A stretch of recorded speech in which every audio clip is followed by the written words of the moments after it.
Hello friends, hope you are doing well and high in your spirit. On your demand, I have bought this geography discussion series of previous year questions, जो कि हम book से ही करेंगे because analyzing those questions and making a rough, then making a draft and then coming out with a notes. उसमें वो कम से कम 4-5 घंटे लेता है एंड उतना टाइम आपके पास भी नहीं है और मेरे पास तो बिल्कुल भी अभी I have lot of works to do. So yes, इसी फॉर्म में लेंगे हम ज्योग्राफी के डिस्कशंस, देन आपके हिस्ट्री के होंगे एंड जो भी रिलेटेड होगा इसी फॉर्मेट में हम करेंगे. फॉर दिस अभी तो 67 बीपीएससी के लिए सारे डिस्कशंस इसी फॉर्मेट में होंगे. Okay, so hope you are okay with this. So yes, and again काफी मेहनत लगती है इन वीडियोस को बनाने में. So yes, you are appreciating my work, so thank you so much. आप वीडियोस को लाइक कर दिया कीजिए. समटाइम्स आई फॉरगेट टू से कि सब्सक्राइब कर लिया कीजिए. तो if you find my work worth it then also subscribe to my channel. So आज हम 66 बीपीएससी के जो ज्योग्राफी के क्वेश्चन है इस वीडियो में डिस्कस करेंगे. इसके बाद 65th एंड देन 64th एक सीक्वेंस आएगी आपके पास. ज्योग्राफी से हम देखें तो वी हैड 9 क्वेश्चंस, 9 क्वेश्चंस थे ज्योग्राफी से 66 बीपीएससी में, जिसका पहला क्वेश्चन है कि with the largest island of Japan in terms of geographical area. ठीक है, Hokkaido, Honshu, Shikoku and Kyushu, जिसका हम एग्जांपल आपको मल्टीपल टाइम्स दे चुके हैं अपना डिस्कशन वीडियोस में. वही क्वेश्चन है ये. इसका आंसर है बी, होन्शू. अब ये फैक्ट कहाँ मिलेगा, तो आप एक काम करेंगे, वर्ल्ड मैप को देखना स्टार्ट कर दीजिए. पहले भी बताया, साउथ ईस्ट एशिया देखिए, ईस्ट एशिया देखिए, अफ्रीका का मैप देखिए. वर्ल्ड मैप को एक बार आप सरसरी मतलब उस पर आप 5-10 मिनट टाइम स्पेंड करेंगे. अदरवाइज मुझे नहीं लगता है कि कहीं लिखा हुआ मिलेगा आपको. राइट, तो आप याद कर लेंगे इस फैक्ट को. इसके डिस्कशन का यही मतलब है कि आप याद कर लेंगे क्योंकि लार्जेस्ट आइलैंड ऑफ जापान जो है होन्शू है. और ये चारों जो आइलैंड्स के नेम है ये जापान के आइलैंड्स के नेम है, ये भी याद करेंगे. Hokkaido, Honshu, Shikoku and Kyushu. इसमें लार्जेस्ट होन्शू है. Right, so moving to the next question. Next question is Greenland is a part of which one of the following countries. तो ये डेनमार्क है. ये इजी सवाल है, आपको पता होगा. राइट, नहीं पता होगा तो आप याद कर लेंगे कि ग्रीनलैंड जो है डेनमार्क की कंट्री, डेनमार्क का पार्ट है. अगेन वर्ल्ड मैप से सवाल है, वर्ल्ड पॉलिटिकल से, वो भी वर्ल्ड पॉलिटिकल था. आप देखते रहेंगे world political map. Right, world map आप देखना शुरू करेंगे, याद कर लेंगे आप इसको. क्वेश्चन है, among the following countries which one has the highest number of countries. ठीक है, अगर आप ये लुसेंट पढ़ते होंगे तो शायद आप अलग अलग कॉन्टिनेंट्स को जब पढ़ रहे होंगे तो वहां पे लिखा आपको मिल जाएगा कि किस कंट्री में सबसे हाईएस्ट नंबर ऑफ किस कंटिनेंट में सबसे हाईएस्ट नंबर ऑफ कंट्रीज हैं. अगर अदरवाइज अगर आप वर्ल्ड मैप को फॉलो करते हैं और मैप को आप रेगुलरली देखते हैं तो आप वहां पे एक आइडिया लगा सकते हैं एंड मोस्ट लाइकली आप करेक्ट आंसर पे पहुंच सकते हैं. तो आप मैप देखना शुरू कीजिए. अगर आप मैप देखेंगे वर्ल्ड के पॉलिटिकल मैप को, अब तक 3 क्वेश्चन जो हमने डिस्कस किए वर्ल्ड पॉलिटिकल से ही है.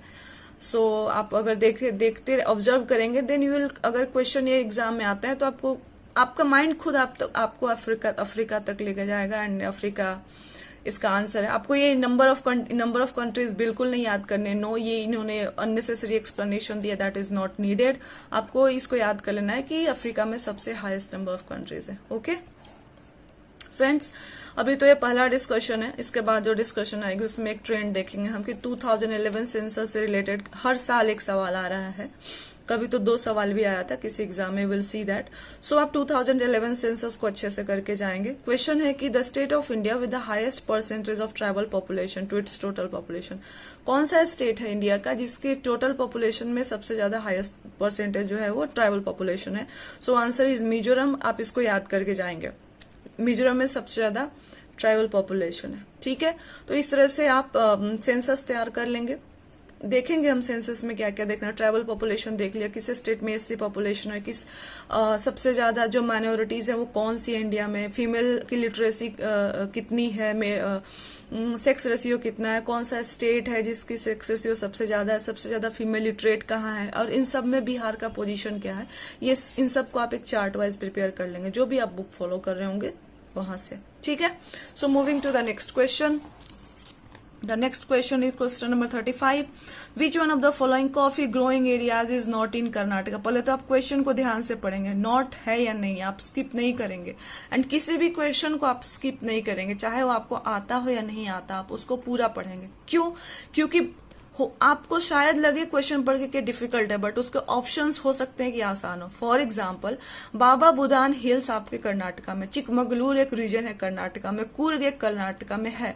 ये 3 ऑप्शंस। सी मैंने आंसर बिल्कुल नहीं पढ़ा, क्योंकि सी कहीं भी मार्क नहीं किया हुआ, ठीक है। बट मुझे मेरे रिलेटिव नॉलेज के बेसिस पे ये तीनों एरियाज पता है कि यस, ये तीनों एरियाज जो हैं कर्नाटका में है। एंड कर्नाटका में कॉफी भी होता है, ये भी मुझे पता है। बट पुलनीज हिल के बारे में मुझे नहीं पता है। आई थिंक पालनी को इन्होंने पुलनी लिखा हुआ है, बट ये कर्नाटका में नहीं है, दैट आई नो। एंड यहाँ से नॉन ऑफ देव तो है नहीं, क्योंकि Palani is not in Karnataka and more than one above भी नहीं है। So we will go with D. आप इस तरह के रिलेटिव नॉलेज का इस्तेमाल करेंगे। अगर आपको नहीं पता है तो आपको अब आप याद कर लेंगे कि चिकमगलूर कहाँ पे लोकेटेड है, Coorg and Baba Budangiri hills Karnataka में, एंड कर्नाटका में कॉफी ग्रो होती है। आई थिंक ये पालनी है, पालनी हिल्स है। अब इंडिया की जो फिजिकल मैप है ना, उसमें देखेंगे तो yes it is Palani hills. ये तमिलनाडु और केरला के बॉर्डर पे कुछ इस तरह से लोकेटेड है। तो ये पालनी हिल्स है, पुलनी इन्होंने दिया हुआ है, दैट्स नॉट एन इश्यू। तो आप इस तरह से रिलेटिव नॉलेज का ही इस्तेमाल करके जा सकते हैं। कमेंट्स में काफी ऐसे क्वेश्चन आए हैं कि काफी फैक्चुअल क्वेश्चंस है। यस, ये काफी फैक्चुअल क्वेश्चंस है। एंड अनलेस एंड अनटिल आपके पास रिलेटिव नॉलेज नहीं है, तो आप इन क्वेश्चंस को कैसे डील करेंगे? मुझे नहीं लगता है कि ये लुसेंट में कहीं लिखा हुआ है, एनसीईआरटी ने भी नहीं लिखा हुआ है, ठीक है। सो आप मैप देखना स्टार्ट करेंगे। Coming to the next question, question number 36. Which one of the following districts of India is largest in terms of geographical area? Friends, again ये इंडिया पॉलिटिकल का क्वेश्चन है। आप समझ रहे, ये क्वेश्चन इंडिया फिजिकल का था, पीछे हमने वर्ल्ड पॉलिटिकल डिस्कस किया। ये क्वेश्चन इंडिया पॉलिटिकल का है।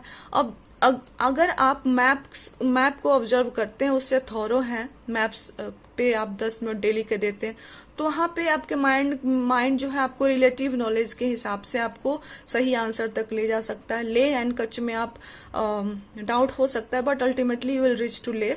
अदरवाइज ये क्वेश्चंस हार्डली ही बनने वाले हैं। आप याद कर लेंगे कि ले लार्जेस्ट है, बाकी आप ये नंबर्स याद नहीं करेंगे, आपके काम की नहीं है। ऑप्शंस याद करने की जरूरत नहीं, आप याद कर लेंगे, ठीक है। Moving to the next question, the state of India with maximum number of wildlife sanctuaries. आप याद रखेंगे कि ये महाराष्ट्र है। महाराष्ट्र में maximum number of wildlife sanctuaries है, और शायद ये लास्ट ईयर करंट अफेयर्स में भी था, इसलिए आया होगा। तो अभी आपको ये पता चल गया, आप इसको याद रखेंगे। See friends, there is no other way. आपको ये याद ही रखने हैं और रटने ही हैं, देखना नहीं, आपको रटना है। और अगर ये क्वेश्चंस रिपीट होते हैं तो गलत नहीं होने चाहिए, क्योंकि ये इतने फैक्चुअल क्वेश्चंस के सॉल्यूशन एग्जाम में करना is very difficult, you know. अगर आप जानते हैं तो जानते हैं, नहीं जानते हो तो नहीं जानते। ये सारे क्वेश्चंस रिलेटिव नॉलेज के थ्रू ही आप पहुंच सकते हैं, वहां तक आप डायरेक्ट नहीं जा सकते, ठीक है। अटल टनल लास्ट ईयर काफी न्यूज में था, तो उसको उन्होंने जियोग्राफिकली पूछा कि किस हिमालयन रेंज में ये लोकेटेड है, तो आपको पता होना चाहिए था कि ईस्टर्न पीर पंजाल रेंज में लोकेटेड है, that's it. Again it is not an easy question, so who says कि बीपीएससी के क्वेश्चंस वन लाइनर होते हैं, बहुत ही कंसेप्चुअल क्वेश्चंस होते हैं ये। तो आप याद रखेंगे कि अटल टनल जो है पीर पंजाल के ईस्टर्न रेंज में। आप अब यहाँ पे देखिए, इंडिया फिजिकल से इन्होंने क्या किया, करंट अफेयर्स को जियोग्राफी से रिलेट किया इंडिया फिजिकल से। अब आप हिमालय के जो रेंजेज हैं, greater Himalaya, middle Himalaya and Shivalik, अब ग्रेटर हिमालय के भी बहुत सारे रेंज है, काराकोरम, लद्दाख, जास्कर, पीर पंजाल। आप ये सारी चीजें देख के जाएंगे जियोग्राफी में, ठीक है। So I think yes, one more question from this section in 66th BPSC. Which one of the following state is the leading producer of solar energy in India? Last year news में था, news से related है, कर्नाटका था। अब आपको ये facts यहाँ पे दिख रहे हैं, बट आपको ये फैक्ट्स नहीं देखने हैं, ठीक है। आपको यही याद रखना है कि लीडिंग प्रोड्यूसर कौन था।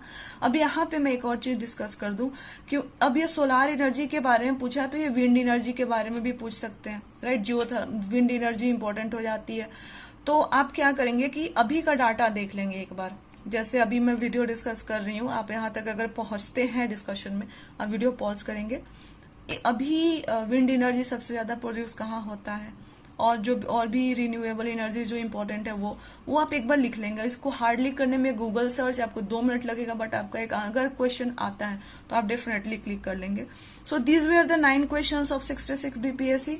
आप वर्ल्ड पॉलिटिकल देखेंगे, राइट, इंडिया पॉलिटिकल की मैप देखें, आप इंडिया फिजिकल की मैप देखें, रिलेटिव आपको Kanyakumari, sorry Nilgiri, yes Nilgiri hills का जो रीजन है जहां पे कर्नाटका, तमिलनाडु, केरला का जो रीजन है नीलगिरी वाला, उसके आसपास की जो एरियाज है बहुत इंपॉर्टेंट है। ये यूपीएससी के लिए भी इंपॉर्टेंट होता है और बीपीएससी के लिए भी इंपॉर्टेंट है। सो आप ये देखते रहेंगे एंड इसके रिलेटिव में डिफरेंट हिल्स के लोकेशन भी देखते रहेंगे, जबकि क्योंकि पालनी हिल्स भी यहीं कही है, नीलगिरी के रिलेटिव में ही है पालनी हिल्स, और ये सारी बाबा बुदान हिल्स आपके कर्नाटका में है, तो ये देखेंगे आप। और अगर सेंसस आप देखेंगे, सेंसस के जो भी सोर्सेस है नहीं हो तो आप गूगल कर लेंगे, और 5-10-12 टॉपिक्स हैं जैसे एजुकेशन से रिलेटेड, और हर में बिहार का क्या पोजीशन है आप ये देख लेंगे, ठीक है। तो that's all for this video and thank you so much for watching and I wish you all the best.